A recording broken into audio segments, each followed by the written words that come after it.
No importa cómo lo veamos, la muerte no es un cuadro agradable. Cuando la vida deja el cuerpo humano, la situación es irreversible. Todos los planes futuros quedan truncados. Y simplemente es el fin. ¿Será así?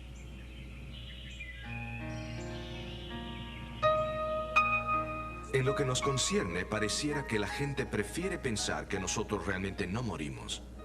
Por ejemplo, los antiguos egipcios construyeron grandes pirámides o cámaras funerarias. Las llenaron con todas las comodidades de la vida. Dibujaron pinturas en las paredes y pusieron estatuas para que sus muertos no tuvieran que cambiar mucho su estilo de vida al continuar su existencia más allá de la tumba. Los griegos y los romanos, por otro lado, le ponían una moneda en la boca al fallecido para que pudiera pagarle al barquero que lo cruzaría al otro lado del Styx, el río del más allá. El más allá era un lugar más o menos agradable, dependiendo de su suerte o su necesidad. Pero ay de aquel que no tuviera la moneda de accesión. Quedaba condenado a vagar miserablemente en la tierra de nadie. En la India, el Tíbet y Tailandia, varias religiones enseñan que uno pasa por un largo ciclo de nacimientos, vidas y muertes, trabajando gradualmente hacia un estado de deidad que lo capacita para entrar a nirvana, un estado de no identidad que es la epítome de la felicidad.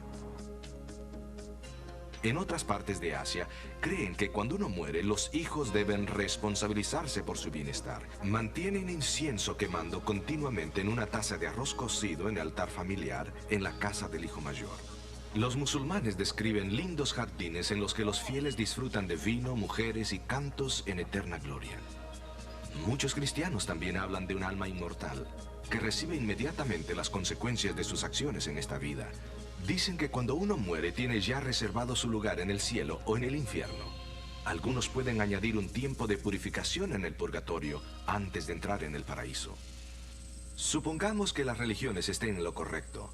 Entonces todo lo que queda es disponer del cuerpo. Algunos lo entierran, otros lo queman, a algunos se los comen los pájaros. Pero ¿qué acerca del alma? ¿Qué hacemos con ella? ¿No la vemos? ¿No la tocamos? No la podemos poner bajo el microscopio y realmente no estamos seguros qué es. Así que la humanidad le da rienda suelta a su imaginación. Es reconfortante la idea que cuando uno muere, el alma flota suavemente hacia otra existencia. Pero ¿será cierto? Para clarificar este punto, escuchemos a Alejandro Bullón en su tema ¿Existe la vida después de la muerte?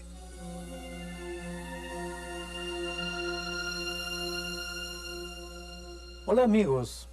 Bienvenidos nuevamente a este seminario profético. El tema de hoy es un asunto de suma importancia. ¿Existe vida después de la muerte? Seguramente ustedes ya han oído mencionar tantas ideas distintas y contradictorias sobre la vida después de la muerte. Obviamente no todas son correctas. A veces cada una es más curiosa que la otra.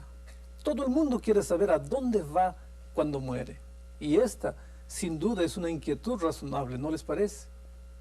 Pero díganme, ¿ustedes creen que Jesús, nuestro grande amigo y Salvador, nos habría dejado completamente sin información con relación a un asunto de tanta importancia? Claro que no. Él nos dejó en la Biblia suficientes declaraciones para que pudiésemos mirar hacia el futuro sin sentir miedo de la muerte. Desafortunadamente, estas declaraciones son a veces ignoradas y otras veces mal interpretadas. Pero el objetivo de este seminario es justamente mostrar el punto de vista bíblico con relación a la muerte. ¿Qué ocurre en el momento de la muerte? ¿Podemos realmente saberlo? Por si acaso tú perdiste un ser querido alguna vez en la vida, ¿a dónde se fue esa persona el día que murió?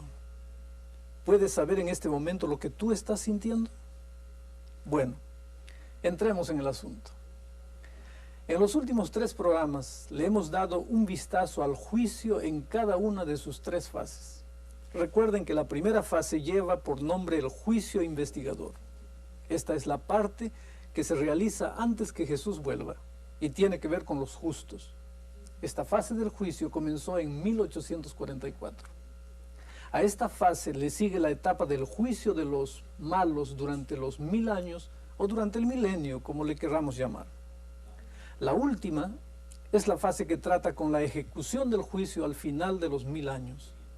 Es obvio que antes que se otorguen los premios o castigos, debe llevarse a cabo un juicio para determinar quién es digno de cada una de las dos recompensas. La recompensa de los justos es la vida eterna. La recompensa de los impíos es la muerte eterna. Ahora, trata de acompañarme en el racionamiento. Si, como lo enseña Daniel, el juicio de los justos comienza solo el año 1844, ¿cómo es posible que los justos que murieron antes de esa fecha puedan haber recibido su recompensa yendo al cielo? De igual forma, si no se juzga a los impíos hasta después del milenio, ¿cómo podrían ir al infierno en ocasión de su muerte si todavía no han sido juzgados? Ustedes pueden imaginar si se tuviese que sacar gente del infierno, juzgarla y descubrir que se encuentra en el lugar equivocado. O si alguien va al cielo en ocasión de su muerte y cuando se lleva a cabo el juicio se descubre que ha estado todo el tiempo en el lugar equivocado. ¿Qué ocurriría? Sería completamente absurdo. Así que obviamente el asunto de la vida después de la muerte, o lo que ocurre cuando una persona muere, se convierte en un asunto de mucha importancia. Ahora, en el mundo cristiano hoy en día existen dos conceptos básicos sobre lo que ocurre en ocasión de la muerte. El primero sugiere que cuando una persona muere, va directamente al cielo porque el alma es inmortal. Así que de acuerdo a esta teoría, la persona recibe la vida eterna en el mismo momento en que muere. Por otro lado, dicen ellos, cuando los impíos mueren, van directamente al infierno y continúan quemándose por toda la eternidad. La segunda enseñanza con relación a este asunto sugiere que cuando la gente muere, baja a la tumba y duerme y no sabe nada hasta el día de la resurrección. En ese momento, en el momento de la resurrección, los justos reciben la inmortalidad. Asimismo, los impíos se levantan al final de los 1000 años para recibir su castigo. Ahora, notemos lo que Daniel enseña respecto a lo que ocurre en ocasión de la muerte. Lo compararemos con otras porciones de la Escritura para ver cómo es que toda la Escritura enseña un concepto armonioso acerca de este tema tan importante. Ustedes habrán notado cómo el libro de Daniel tiene respuestas a muchas interrogantes, y es interesante notar la forma como Daniel presenta la muerte. Miren esto. Y tú irás al fin, y reposarás, y te levantarás en tu suerte al fin de los días. Eso está escrito aquí en Daniel 12:13. Así que a Daniel se le dice claramente que reposará de su trabajo hasta el fin de los días. Al fin de los días, o al final de este periodo de tiempo profético, o en ocasión de la segunda venida de Cristo, él se levantará de su suerte y será resucitado juntamente con todos. Obviamente Daniel no esperaba ir al cielo hasta que Jesús volviese. Más aún, Daniel se refirió a la muerte como un sueño. Noten lo que dice Daniel 12:2. Y muchos de los que duermen en el polvo de la tierra serán despertados, unos para vida eterna y otros para vergüenza y confusión perpetua. Para Daniel, la muerte era como acostarse y dormir en la cama por la noche.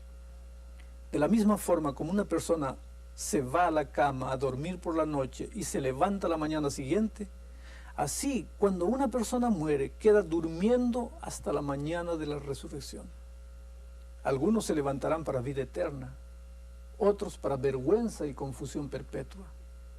El punto que Daniel enfatiza es que todos serán resucitados, ya sea para vida eterna o para muerte eterna, en el momento de la resurrección, no en el momento de la muerte. Si una persona fuese al cielo en ocasión de su muerte, ya tendría la vida eterna. Daniel nos dice que la vida eterna será concedida en ocasión de la resurrección.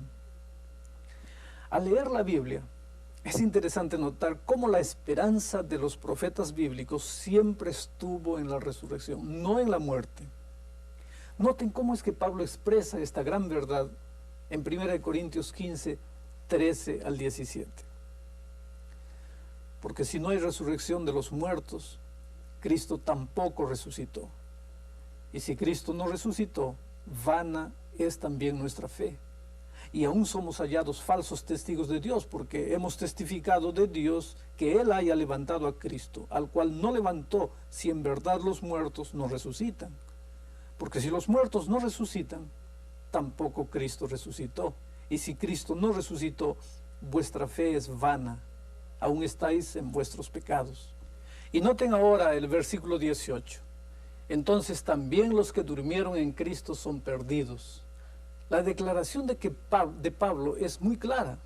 Si no hay resurrección, no hay vida después de la muerte. La única forma para la vida después de la muerte es a través de la resurrección. ¿Se dan cuenta? La resurrección es una de las doctrinas centrales de la fe cristiana. Sin ella no habría cristianismo. Es una de las doctrinas únicas y especiales del cristianismo. No hay otra religión fuera del cristianismo que enseñe la resurrección de los muertos. Quitar esta enseñanza del cristianismo destruiría virtualmente el cristianismo. Pero piensen en esto. Si la gente fuera al cielo en el momento de su muerte o recibiera su recompensa en ocasión de la muerte, ¿por qué razón necesitamos la resurrección? ¿Ven ustedes? La enseñanza de que uno va al cielo en el momento de su muerte destruye la necesidad de una de las doctrinas más esenciales del cristianismo, la resurrección. La idea de que uno va al cielo en ocasión de la muerte destruye algo más. Destruye la segunda venida de Cristo. Ustedes recordarán que Jesús dijo que vendría para llevarnos donde Él está. ¿Por qué habría de venir Jesús de nuevo para llevar consigo a su pueblo al hogar del Padre, si ellos fueron inmediatamente allí en ocasión de su muerte? ¿Ven ustedes? La enseñanza de que uno va al cielo cuando muere ha devaluado mayormente la resurrección de los muertos y la segunda venida de Jesús en la mente de muchos. De tal forma que hoy, en algunas iglesias casi ni se mencionan ni se enseñan estos temas. A manera de ilustración, recuerdo haber visitado en cierta ocasión una joven pareja. Ambos eran miembros de una iglesia cristiana muy grande. Comenzamos a estudiar el tema que estamos discutiendo ahora.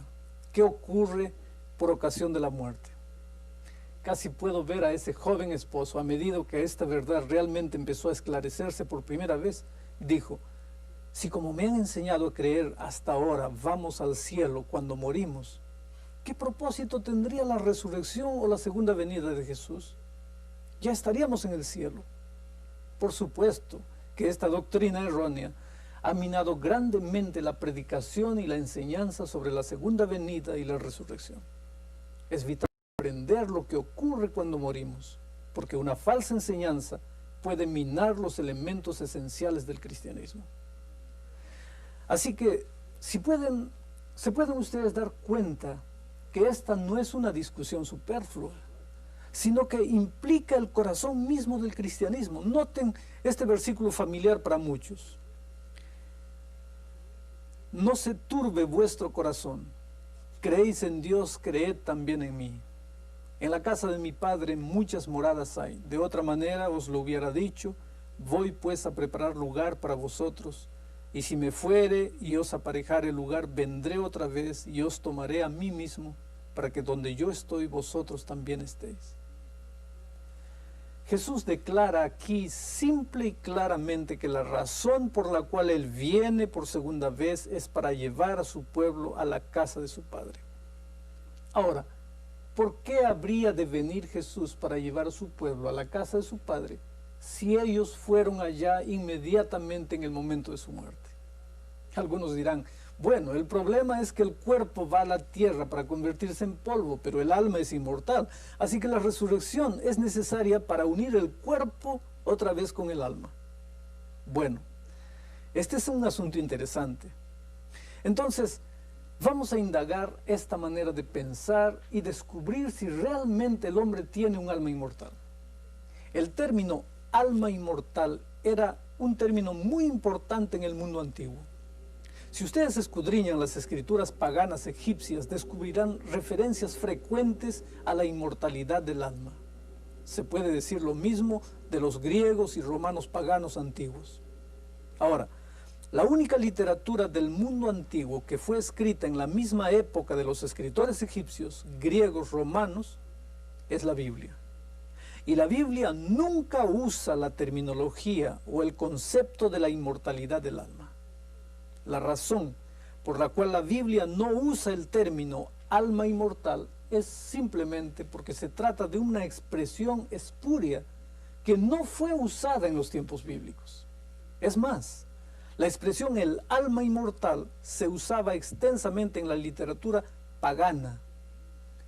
¿No les parece extraño que la Biblia nunca usase el término o el concepto de el alma inmortal si realmente enseñase la inmortalidad del alma?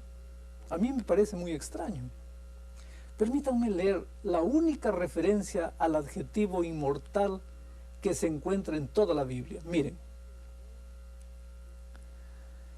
Por lo tanto, el Rey de siglos, inmortal, invisible, al solo sabio Dios sea honor y gloria por los siglos de los siglos. Amén. Este texto se refiere a Dios, no a los seres humanos. A su tiempo mostrará el bienaventurado y todopoderoso Rey de reyes y Señor de señores, quien solo tiene inmortalidad, que habita en luz inaccesible, a quien ninguno de los hombres ha visto ni puede ver, a quien sea la honra y el imperio sempiterno. Amén. Dios es el único que posee inmortalidad. Así que si algún ser humano declara que el hombre tiene inmortalidad natural, es como decir que alguien posee atributos divinos que Dios ha dicho que son exclusivamente suyos. Una declaración tal queda al borde de la blasfemia. La gente a menudo me pregunta: Alejandro, ¿qué es el alma? Hay un punto de interpretación bíblica realmente fundamental que aparece a través de toda la Escritura, y es el siguiente. Generalmente la primera vez que se usa una palabra o declaración en la Biblia, esto a menudo nos da la clave de cómo es que se usa esa palabra en el resto de la Escritura. Ahora noten esto.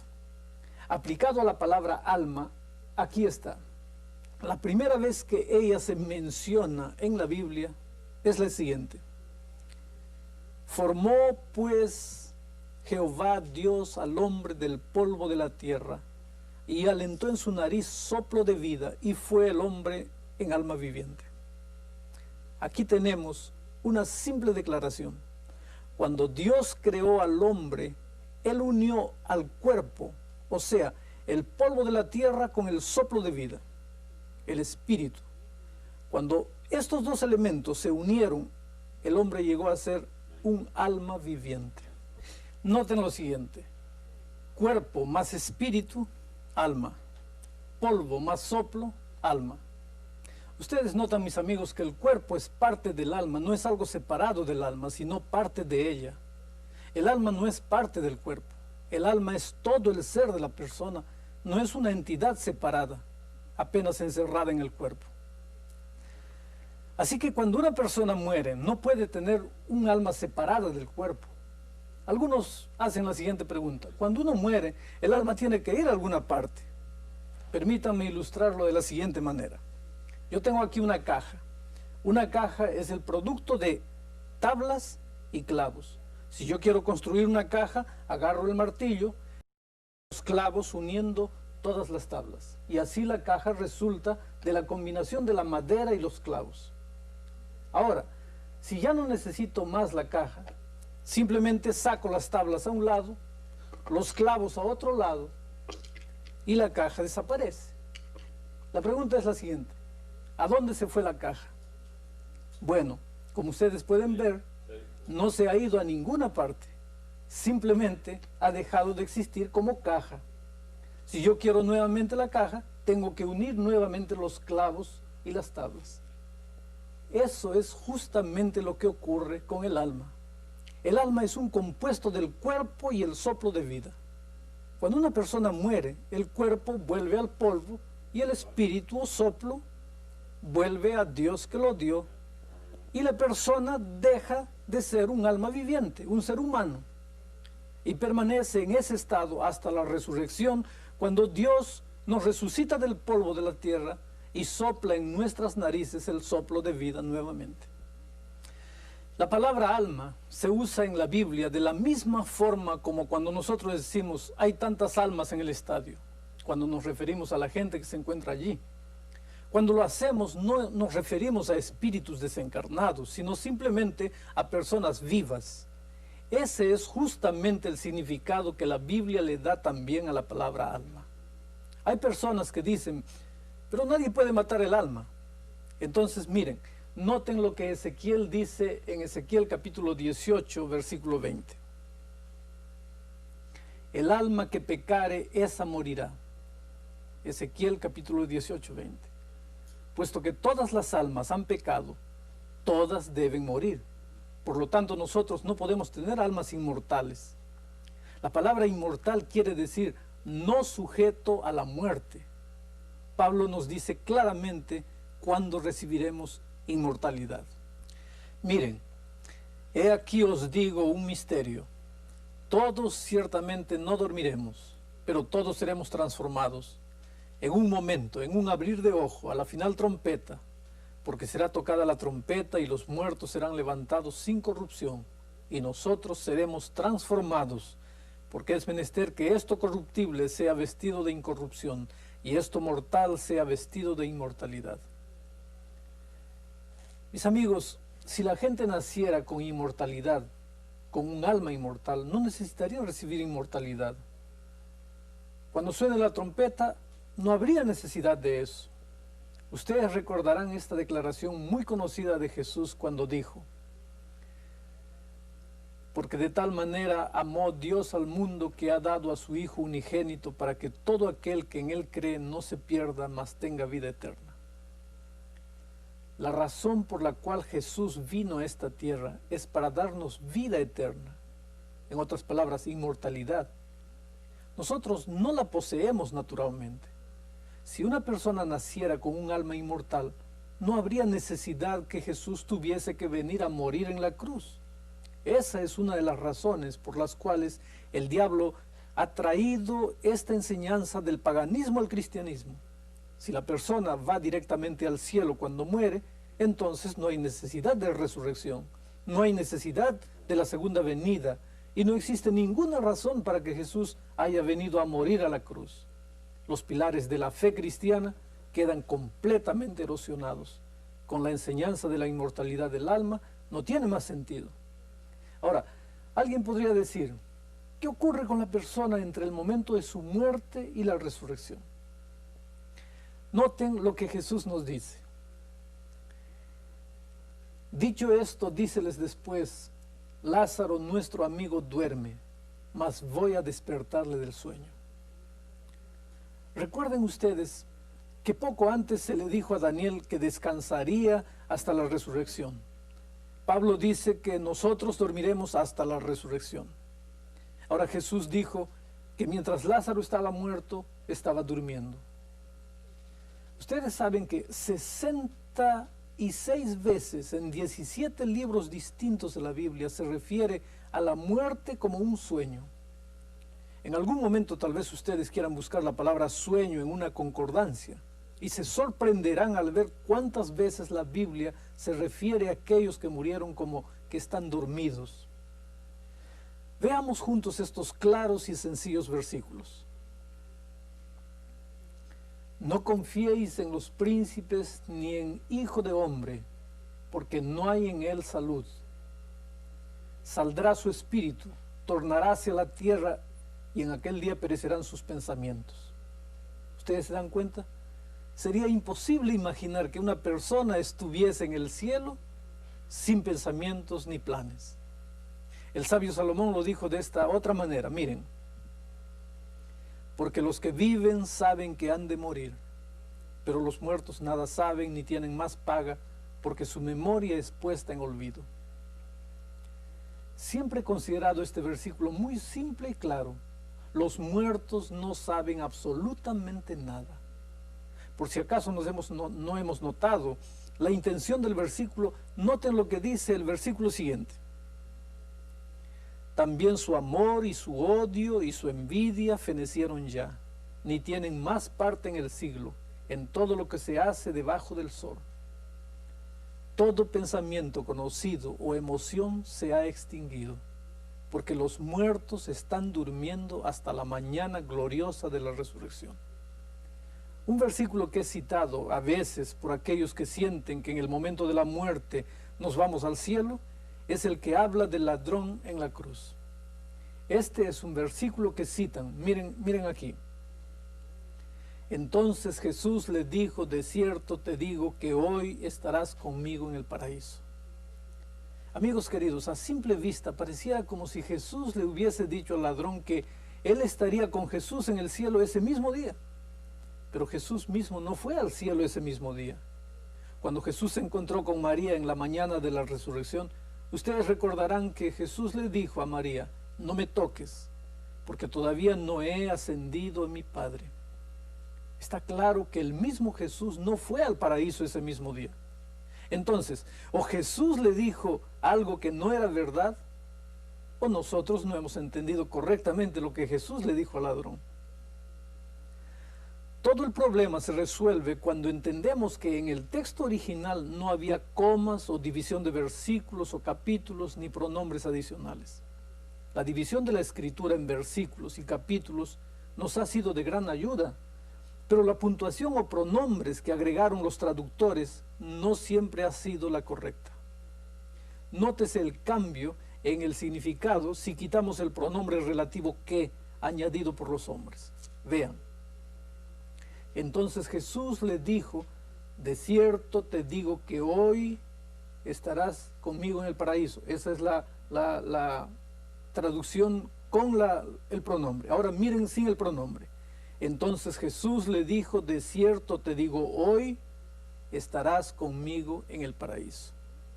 ¿Ustedes se dan cuenta? Jesús no mintió.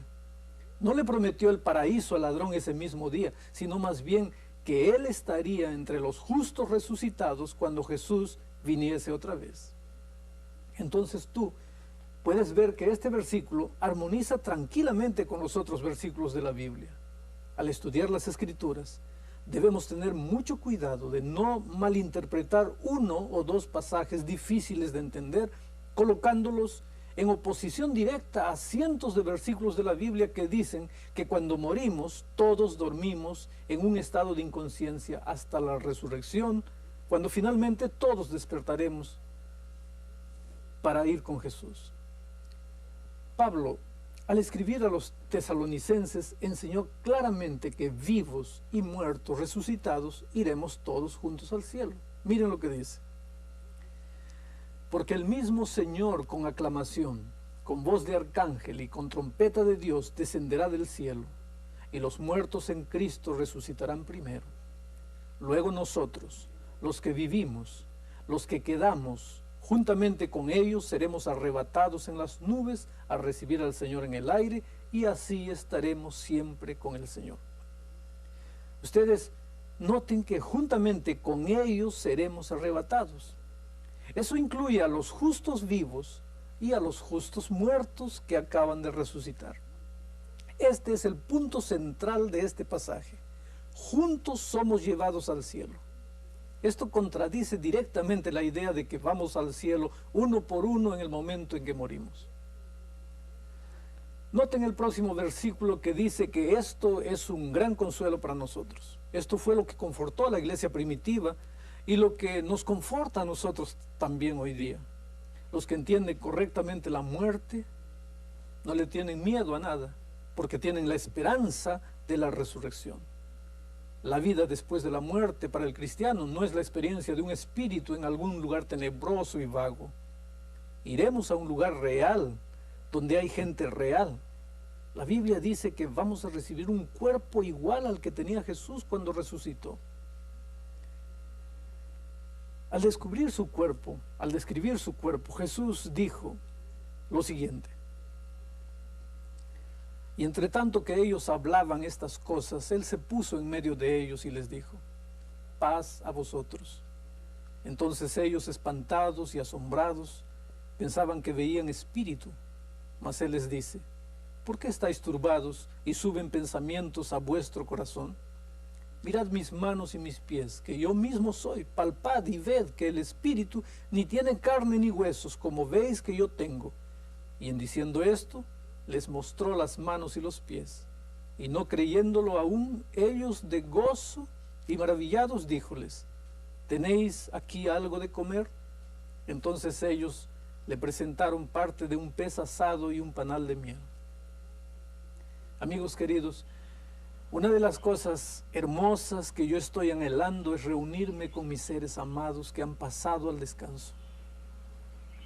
Todos nosotros tenemos algún ser querido en la tumba, a lo mejor un niño, un esposo, una esposa, una hermana o un hermano o un padre. Imagínenselo. Un día, muy pronto, veremos nuevamente a ese ser querido y lo podremos abrazar. Qué día glorioso será ese. Pagará cualquier sacrificio que hayamos tenido que hacer para seguir a Jesús aquí en la tierra. Pero ustedes dirán, Alejandro, ¿y qué piensas acerca de los impíos? ¿Qué es lo que va a pasar con ellos? ¿Y cuándo recibirán lo que les corresponde? De acuerdo con la creencia popular, los malos van al infierno en el momento en que mueren. Por lo tanto, el castigo lo reciben inmediatamente después de la muerte. Pero si esto fuese cierto, Dios sería muy injusto. Por ejemplo, Caín mató a Abel casi 6.000 años atrás. Entonces, de acuerdo a la enseñanza popular, ha estado sufriendo 6.000 años por el asesinato de un hombre. Mucho más tiempo que Adolfo Hitler por el asesinato de millones de personas. Esto haría de Dios un Dios completamente injusto, ¿no creen ustedes? Pero de acuerdo al apóstol Pedro, los malos recibirán su castigo en el día final del juicio. Miren lo que dice la Biblia. ¿Sabe Dios librar de tentación a los impíos y reservar a los injustos para ser atormentados en el día del juicio? Obviamente, si los impíos son reservados para el día final del juicio, no pueden estarse quemando ahora mismo. Jesús mismo indicó que los impíos no son lanzados en el fuego, sino hasta el fin del mundo. Juan el Revelador dice en el capítulo 20 de Apocalipsis que la destrucción se llevará a cabo al fin de los 1000 años. Así que es muy posible saber en dónde arderá el fuego del infierno. El fuego no se encuentra en el centro de la tierra, sino aquí mismo sobre la tierra. De la misma forma como en los días de Noé el mundo entero fue destruido por las aguas del diluvio, así será también en los últimos días. Al fin de los 1000 años será destruido por un diluvio de fuego en el cual los impíos serán aniquilados. De a sin niquil nada. Entonces, de las cenizas del fuego del infierno, Dios creará un cielo nuevo y una tierra nueva. La destrucción de los impíos se menciona con frecuencia en la Escritura. Se menciona 182 veces, dando el sentido de una completa aniquilación. 98 veces en el Antiguo Testamento y 84 veces en el Nuevo. En otras palabras, la Biblia declara 182 veces que los impíos no existirán más. De todas estas referencias hay 5 o 6 versículos tal vez que no son muy claros, pero cuando los estudiamos detenidamente nos damos cuenta que están en completa armonía con el resto de la Escritura. Aquellos que enseñan que el infierno nunca dejará de quemar y citan estos 5 o 6 versículos en la Escritura, ignoran completamente lo que enseñan los otros 182 versículos, que la destrucción de los impíos será final y completa. Por esto es muy importante asegurarse de ver lo que dice toda la Escritura sobre cualquier tema. Si encontramos un texto raro aquí o allá, que parece tener una idea diferente de lo que dicen todos los demás textos, entonces tenemos que entender esos pocos textos a luz de la armonía de todos los otros versículos sobre ese tema. La Biblia nunca se contradice a sí misma. Ahora, estudiamos un poco la historia para descubrir de dónde provino la enseñanza de la inmortalidad natural del hombre. No vino como una revelación de la palabra de Dios, sino de la antigua serpiente en el jardín del Edén. Ahí el tentador le dijo a Eva, no morirás. La Biblia es clara al indicar quién fue el originador de la idea de que uno no muere cuando se termina la vida en esta tierra, y que tenemos una parte que sigue viviendo, o sea, un alma inmortal. Sabiendo que esta doctrina se originó con el mismo enemigo, Eso debe indicarnos que debemos tener mucho cuidado. La enseñanza del alma inmortal se abrió paso para entrar en las religiones orientales y en el panteísmo, en forma de una preexistente y de la reencarnación. Esta creencia era muy aceptada entre los antiguos egipcios. El dualismo persa también enseñó la existencia eterna del bien y del mal. Ni el bien ni el mal podían vencerse uno al otro, sino que debían existir siempre. De aquí entró después en la filosofía griega. La mayor aceptación y expansión tuvo lugar en el siglo IV a.C. a través del filósofo griego Platón. Durante este tiempo, el registro bíblico era el único que enseñaba que el hombre era candidato para la inmortalidad, pero que no la poseía naturalmente. Después de terminado el último libro del Antiguo Testamento, alrededor del 425 a.C. más o menos, el judaísmo fue grandemente influenciado por la enseñanza pagana de la inmortalidad del alma. Durante este tiempo surgieron dos escuelas de pensamiento. La primera siguió apegada al cuadro del Antiguo Testamento del hombre como candidato para la inmortalidad, descansando en la tumba hasta que Jesús regrese. La segunda introdujo la filosofía platónica de la inmortalidad del alma al pensamiento judío. El judaísmo, por lo tanto, estuvo dividido en este punto hasta que Jesús vino y reafirmó la enseñanza de la muerte como un sueño hasta la segunda venida. Pablo y todos los otros escritores del Nuevo Testamento ayudaron a traer la iglesia de vuelta a la enseñanza original. Encontramos entonces que la iglesia primitiva tuvo esta creencia durante 150 años, que los muertos están durmiendo hasta la resurrección. Escuchen lo que dice Justino Mártir, uno de los dirigentes de la iglesia cristiana que murió el año 165 después de Cristo. Él dijo lo siguiente: si has caído con algunos que se llaman a sí mismos cristianos, pero que no admiten esto, la verdad de la resurrección, y se aventuran a blasfemar al Dios de Abraham y al Dios de Israel y al Dios de Jacob, que dicen que no hay resurrección de los muertos y que estas almas cuando mueren las llevan al cielo, no te imagines que son cristianos. Tan fuerte era el sentimiento de los cristianos primitivos que ni siquiera consideraban cristiana a una persona que creía que el alma iba al cielo en el momento que moría. Pero no pasó mucho tiempo después de la muerte de Justino Mártir sin que entrara la gran apostasía en la iglesia cristiana. Y la verdad se vio falsificada, incluyendo la verdad del sábado y la adopción del concepto pagano de la inmortalidad del alma. Atenas Goras fue el primero de los así llamados padres de la iglesia cristiana que usó el término alma inmortal. Él discutía que el alma era inmortal e imperecedera. Así fue como unos 25 años después de la muerte de Justino Mártir, quien, como ustedes recuerdan, ni siquiera consideraba cristiano a quien creyera en la inmortalidad del alma, que otro padre de la iglesia introdujo en su seno el concepto pagano de la inmortalidad del alma.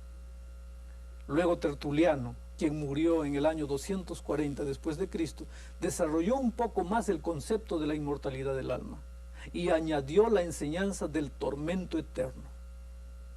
Su racionamiento era algo así como esto: puesto que todas las almas son inmortales, entonces el castigo de los impíos debe continuar eternamente. Él enfatizó un fuego sagrado que nunca consumía a la gente, sino que la renovaba a medida que la quemaba, matándola eternamente, pero sin consumirla nunca. Este es el mismo dualismo persa expresado ahora en términos cristianos. Déjenme resumir lo que acabamos de decir. Con una declaración del clérigo metodista congregacionalista Amos Phelps, él dijo lo siguiente: esta doctrina de inmortalidad natural puede ser trazada por los barrosos canales de una cristiandad corrupta, un judaísmo pervertido, una filosofía pagana y una superstición idólatra, hasta el gran instigador de maldades en el jardín del Edén. Los protestantes la tomaron prestada de los católicos de los fariseos de los paganos y los paganos de la serpiente antigua, que fue la primera en predicar la doctrina en los hermosos jardines del paraíso a una audiencia demasiado dispuesta a escuchar y creer en la nueva y fascinante teología, no morirás. En contraste con la idea del sufrimiento eterno de los impíos, notemos lo que la Biblia dice. Vean aquí. Porque los malignos serán talados, mas los que esperan en Jehová, ellos heredarán la tierra, pues de aquí a poco no será el malo. Contemplarás sobre su lugar y no aparecerá. Y luego en el versículo 20 continúa diciendo: mas los impíos perecerán, y los enemigos de Jehová, como la grasa de los carneros, serán consumidos, se disiparán como el humo. Déjeme hacer una ilustración. El texto bíblico dice, se disiparán como el humo. Yo tengo una vela ardiendo aquí. Si yo apago esta vela, ¿el humo dura hasta cuándo? Serán consumidos. Nunca más vendrán al recuerdo. Algunos piensan que eso quiere decir que se van a quemar por siempre y siempre. No es así. Una vez que se acaba el humo se fue para siempre. Nunca más puede volver. Es un cuadro de una destrucción absoluta de los impíos. Aquí hay otro versículo que quiero leer. Porque he aquí viene el día ardiente como un horno, y todos los soberbios y todos los que hacen maldad serán estopa. Y aquel día que vendrá los abrazará, ha dicho Jehová de los ejércitos, el cual no les dejará ni raíz ni rama. Cuando se quema un árbol, tanto las raíces como las ramas, no queda absolutamente nada del árbol. Queda completamente destruido, consumido y aniquilado. Todo lo que queda son las cenizas. Noten lo que dice el versículo 3. Y hollaréis a los malos, los cuales serán ceniza bajo las plantas de vuestros pies, en el día que yo hago, ha dicho Jehová de los ejércitos. Tal vez un versículo más que habla sobre las ciudades comarcanas de Sodoma y Gomorra. Vean, como Sodoma y Gomorra y las ciudades comarcanas, las cuales de la misma manera que ellos habían fornicado y habían seguido la carne extraña, fueron puestas por ejemplo, sufriendo el juicio del fuego eterno. Obviamente estas dos ciudades no continúan ardiendo hasta hoy día. El fuego ardió hasta que consumió y destruyó completamente las ciudades. Entonces se apagó. La Biblia dice que estas dos ciudades son ejemplo de lo que es el fuego eterno. Cuando el fuego ha concluido su destrucción, se apaga. La Biblia declara que la paga del pecado es muerte, no vida eterna en el infierno. Dios no ofrece una vida en el infierno y una vida en el cielo. La decisión es vida o muerte.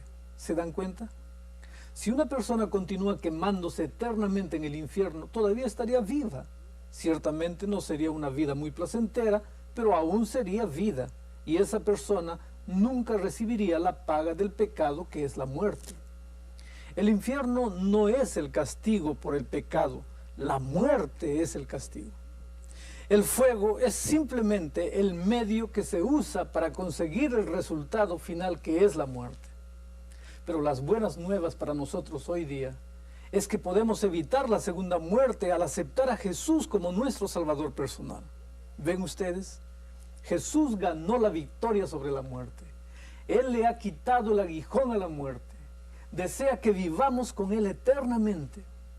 Pero si alguno de nosotros o alguno de nuestros seres queridos muere antes que Jesús vuelva, entonces tenemos la seguridad de que morir es como dormir. El temor que le teníamos a la muerte no debe existir más. Tomemos ahora unos momentos para repasar las verdades importantes de esta sesión.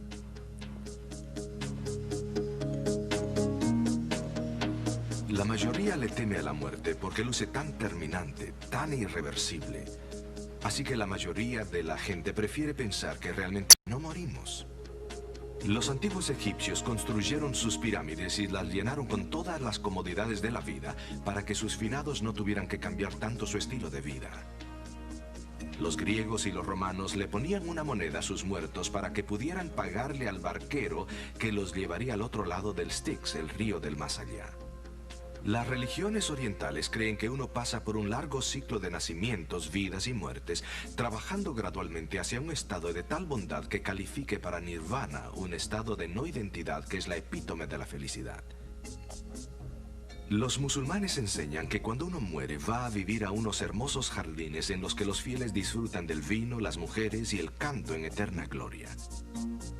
Y muchos cristianos hablan de un alma inmortal que recibe inmediatamente las consecuencias de sus acciones en la vida. Cuando morimos, vamos al cielo o al infierno. Hemos establecido el hecho curioso que la mayoría del cristianismo está de acuerdo con las religiones paganas sobre la vida y la muerte. Sin embargo, de todos los escritos sagrados del mundo, la Biblia es el único libro que no menciona la idea de un alma inmortal. Para la Biblia, solo Dios es inmortal. Génesis 2:7 describe cómo Dios creó a los humanos. Primero hizo a Adán del polvo de la tierra, luego sopló en su cuerpo un hálito de vida, y el hombre se convirtió en alma viviente. Poco después de la creación de Adán y Eva, la serpiente desafió la autoridad de Dios. ¿En verdad Dios te ha dicho que morirías? Por supuesto que no. Esa fue la primera mentira que se pronunció en esta tierra. Cuando Adán y Eva la creyeron, la muerte pasó a toda la humanidad. La resurrección de Cristo nos asegura nuestra propia resurrección. Pero qué bueno tendría la resurrección si el alma ya ha estado disfrutando de una vida más real y placentera que cuando estaba enclaustrada en un cuerpo imperfecto. El Antiguo Testamento nos dice que David y todos los reyes de Israel duermen con sus padres. En la Biblia se describe a la muerte como un sueño 66 veces.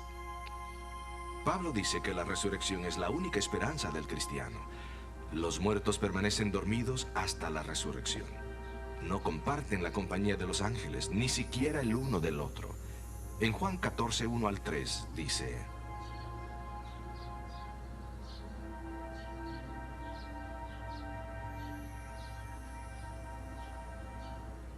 Jesús vuelve para que los justos de todos los siglos puedan ser despertados de su sueño y reciban su recompensa. Jesús dio su vida para que todo aquel que en él cree no se pierda, mas tenga vida eterna. ¿Para qué había de morir? Para darnos algo que nosotros ya poseíamos. Más aún, en 1 Corintios 15:52, Pablo declara que a la final trompeta los muertos resucitarán incorruptibles. No nacemos con inmortalidad, ni la recibimos en el momento de nuestra muerte. Todos los muertos en la tumba tienen que esperar hasta que Cristo venga para llamarlos. Los justos serán levantados a la vida con un cuerpo inmortal. No será un espíritu desencarnado, sino un cuerpo físico que nunca envejece. La Biblia también habla de un juicio al fin del tiempo. Los justos recibirán la vida eterna y los impíos serán destruidos para siempre por el fuego. La idea del infierno y de la inmortalidad del alma llegó a la religión cristiana de la filosofía griega, que era tan popular en el mundo romano. De acuerdo a los filósofos griegos, los seres humanos se componen de dos partes: un cuerpo mortal despreciable, listo para ser destruido, y el alma que nunca muere. Cuando el cristianismo se mudó del mundo judío y Palestina a las ciudades del Imperio Romano, donde dominaba la filosofía griega, estas ideas se establecieron en la iglesia cristiana. Pero a pesar de todos los esfuerzos de la iglesia para encajar la inmortalidad del alma en la Biblia, permanece fundamentalmente opuesto a la palabra de Dios. La Biblia claramente dice que la muerte es un sueño. Estas son buenas nuevas. Sí, el duelo aún es un momento terrible cuando nos despedimos de nuestros amados. Hay dolor, hay muerte, pero la muerte y el dolor se ven temperados por la esperanza de la resurrección. Los cristianos no deben temerle a la tumba porque ellos saben que morir es como un sueño. La única diferencia será cuando despertemos en la resurrección para ser reunidos con aquellos a quienes amamos. Y qué maravilloso será ese día.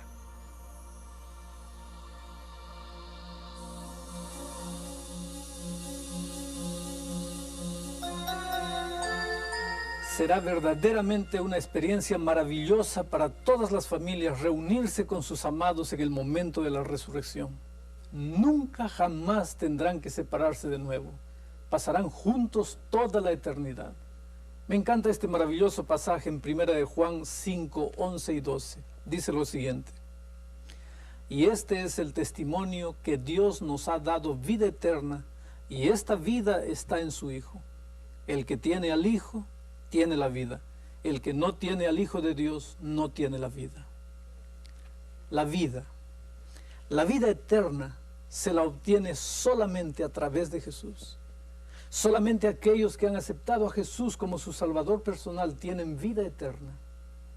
Sin Cristo, ninguno de nosotros podría vivir eternamente.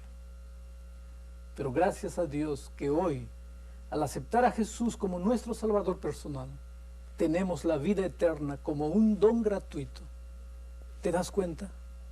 La muerte de Jesús se nos acredita a nuestra cuenta para pagar por nuestras transgresiones. Y su vida entonces se nos ofrece como un don gratuito. ¿No quisieras agradecer a Dios porque sus brazos todavía están abiertos esperando que vayas a Él? ¿Por qué tener miedo de la muerte? ¿Por qué pensar que nunca más veremos a los seres queridos que la muerte nos arrancó? Lo más bonito del estudio de hoy es que Jesús está volviendo pronto y tú podrás abrazar nuevamente al hijo, al amigo, al esposo que la muerte te quitó. ¿No es maravilloso?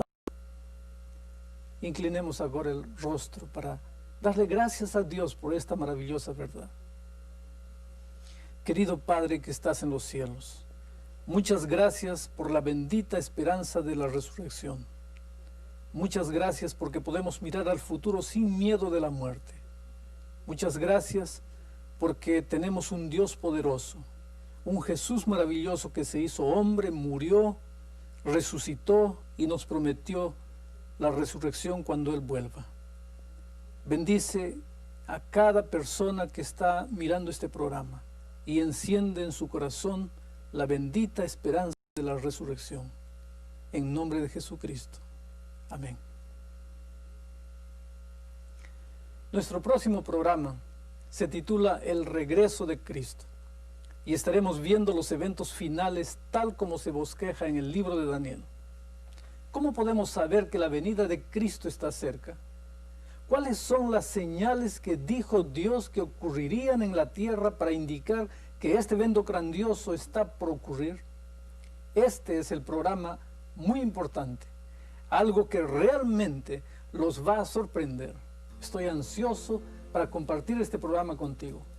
Hasta entonces, adiós, que el Señor te bendiga.